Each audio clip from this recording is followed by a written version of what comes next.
And now part two of our exclusive interview with Julian Assange. We pick up our discussion on the fallout from WikiLeaks' release of those leaked DNC emails.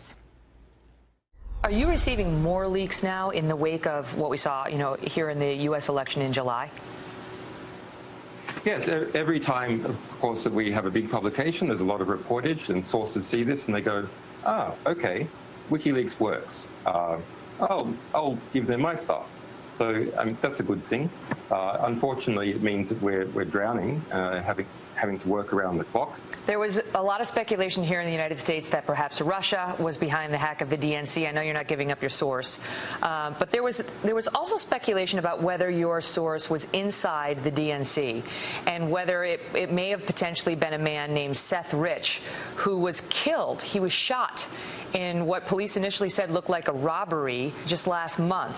You came out in an interview with Dutch television and mentioned Seth Rich in a discussion about whistleblowers and the need to protect them. And WikiLeaks, in fact, offered $20,000 for information leading to the arrest of Seth Rich's killer. Why are you so interested in Seth Rich's killer? We're very interested in anything that might be a threat to alleged WikiLeaks sources. The police have offered $25,000. We have offered $20,000. We're not saying that Seth Rich's death necessarily is connected to our publications. That's something that has to be established. But if there's any question about a source of WikiLeaks being threatened, then people can be assured that this organization will go after anyone who may have been involved in some kind of attempt to coerce or possibly, in this case, kill a potential source. Do you have any suspicions on who may have been behind his murder? We have received a variety of information.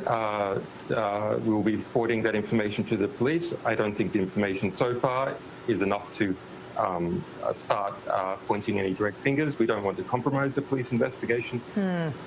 Trying to read you, Julian, and whether you, I know you don't want to reveal your source, but it certainly sounds like you're suggesting a man who leaked information to WikiLeaks was then murdered. If there's someone who's potentially connected to our publications and that person is then murdered in suspicious circumstances, it doesn't necessarily mean that the two are connected. But it is a very serious matter that type of allegation is very serious, and it's taken very seriously by us. I want to ask you, because there's a big AP report today saying WikiLeaks releases the private information of innocents. Well, it's a nonsense report. It's not by AP. It's not some big team at AP to put this together. It's by a single journalist, Raphael Seta, who has a conflict of interest. Have a look at him on Twitter. He's been campaigning against us ever since this DNC leak. I've got to ask you about the U.S. election. As you point out, you're not an American citizen. You're an Australian. You're clearly not rooting for Hillary. But are you rooting for Trump? No. I mean, if we have good information on Trump, we publish that. If we have good information on Hillary, the Democrats, we publish that. I would like to believe that no media organization in the United States would not have published the DNC emails. But I don't think that's true, actually. I think MSNBC wouldn't have published them. I think the New York Times wouldn't have published most of them. And that's sad. There's incredible politicization in this election of the media. And it is a bit concerning, the allegations that by the Clinton campaign that everyone is a Russian agent are really disturbing. Why is that? Well, because bizarrely, Hillary Clinton, the Democrat, has positioned herself now to be the security candidate. She's powered up with the neocons responsible for the Iraq War, and she's grabbed on to this kind of neo-McCarthyist hysteria about Russia and is using that to demonize the Trump campaign. The Trump campaign has all sorts of things wrong with it, but as far as we can see, being Russian agents is not one of them. Some people have asked us, when will you release information on Donald Trump? And of course, we're very interested in all countries to reveal the truth about different candidates so people can understand. But it's really hard for us to release anything worse than what comes out of Donald Trump's mouth every second day. I mean, it's part of his charismatic appeal that he speaks off the cuff But, you know, that's difficult for Donald Trump to overcome a lot of those things, even with a lot of great material coming out by WikiLeaks or other publications. Right, and you don't do the hacking, you just do the releasing. And you know, there have been some leaks about our military, including one back in 2007 that was controversial. You guys released video of an Apache helicopter in Baghdad, and sure enough, the United States had killed 2 Reuters photographers, and some children were injured. And WikiLeaks, you know, we saw that thanks to video that you guys released. But the military came out later and said it doesn't show the full context, and they say RPGs were found.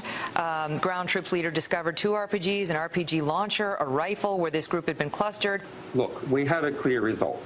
The US government had to admit in court, under oath, in 2013, that not a single person that it could find had been harmed as a result of our disclosures. Do you need to be more careful? What say you to the charge that these releases need to be screened better by WikiLeaks if you're going to do it at all? Well, let's backstep. So what exactly is the allegation here? The allegation is that WikiLeaks is publishing too much true information. But private, private, confidential information. Half of that, we agree. We publish a lot of information, and it's had a perfect record so far. Julian Assange, the man who may hold the October surprise, or perhaps September. We'll have to wait to find out. Thank you so much for being here. Thank you, Mika.